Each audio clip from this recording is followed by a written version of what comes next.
guys, this is Heidi with Kiddos Corral, and today for Sunday Simple Supper I'm going to share my banana nut bread recipe. Now this was requested because I had it in my What's for Dinner video, and somebody had, a few of you had asked for me to show my recipe and how I made it, because I said it was the best banana bread I had ever eaten, and it really honestly was.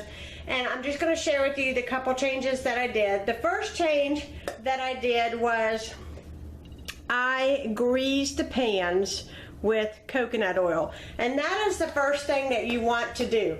All you want to do is take the lid off your coconut oil.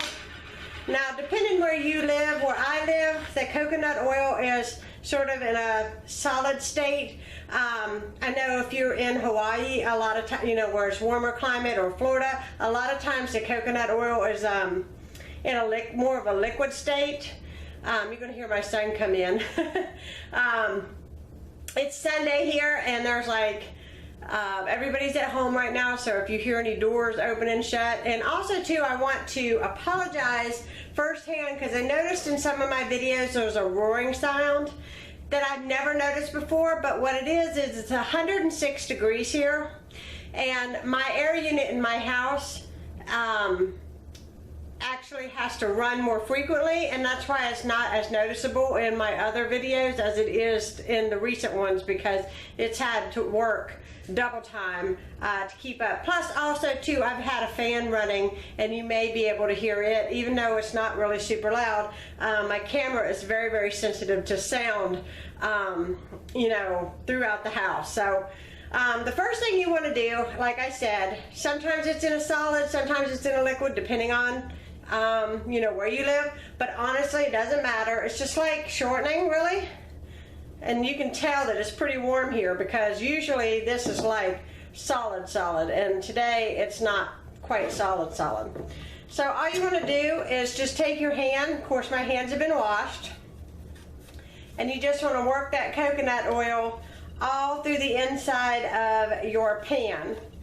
And then what I do is I put a little bit of flour in the bottom and kind of shake it around each side in the bottom, and then turn it upside down over my sink and let any of the excess flour fall out. And that pretty much guarantees that my bread will not stick when I go to bake it. So first thing I'm going to do is finish greasing and flouring my pans, and then we'll get started on the actual recipe when I get back. Okay, so now is the time to get mixing. So what we need to start with is 2 eggs. And my husband ran to the store for me today, got me some eggs. I ran out.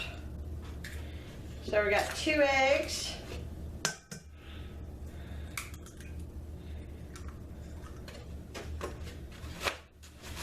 And then we want 1 cup of sugar. And I just got to step over here and grab the sugar.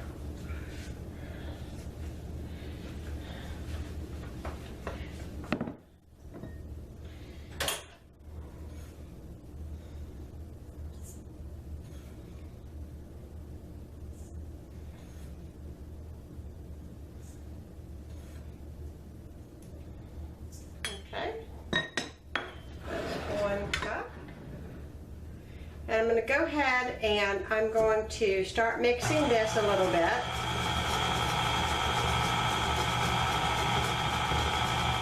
Okay, now I've got some butter. This is a 1/2 cup or 1 stick of butter right here, and I'm going to stick it in the microwave for a second, and I'll be right back. You want to just melt this until it is softened.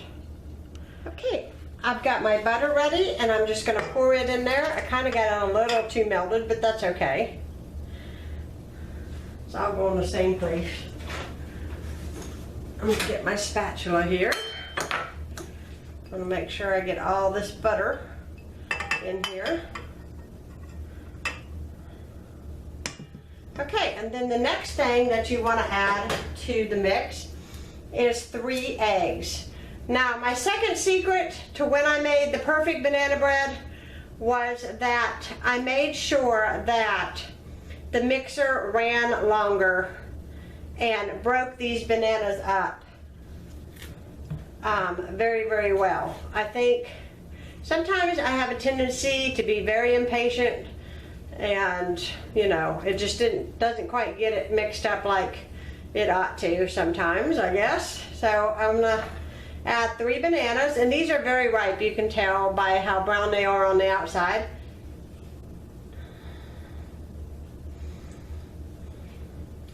Now, to this recipe, at the end you can add a ½ cup of walnuts, but I don't have any, so I won't be adding any nuts. I didn't last time I made it, so it's just going to be a plain banana bread. But if you want to add nuts, you just want to add a ½ cup of chopped walnuts. So I'm going to let this mix until it breaks up really well, and I'll be back and show you what is next.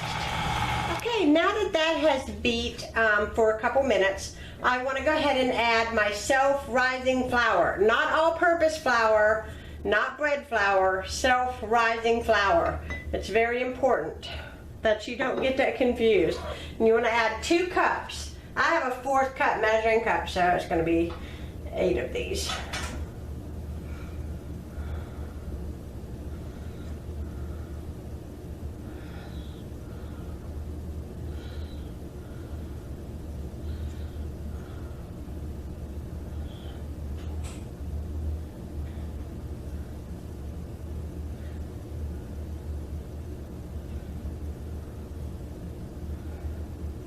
And to this you want to add a teaspoon of baking soda.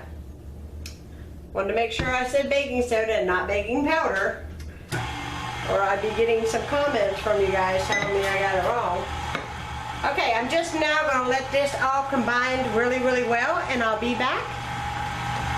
After it's been mixing for a little while, you just want to turn your mixer off and scrape the sides of the bowl down a little bit, because some of that flour and baking soda can get up in, you know, the sides and stick and not be in your recipe, and you don't want that. So I'm just going to push that down in and restart the machine. Okay, so now I'm going to grab my muffin pans. I mean, not my muffin pans, my bread pans. And they're already been greased and floured, as you saw me do in the beginning. And I just simply want to half this batter between the 2 loaves. And I'm going to show you what the batter looks like, because a lot of people ask me to show it, so you guys can kind of get a consistency feel. That's what it looks like. It's very pourable, actually, so it's easy to put into the muffin pans.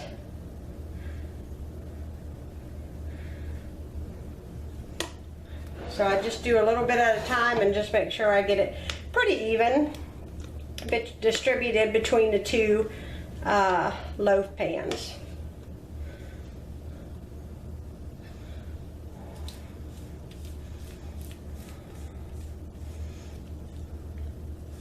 Kind of eyeball it a little bit. Now this recipe is actually for 1 big loaf, 1 giant loaf. But in my opinion, now that I've been making it in 2 loaves, it's just too much. It was dry. It had to bake for so long that it was drying the bread out, and I really think this is the better way to go. Make sure I get all of this out of here. I don't like to waste any of my batter if I can help it.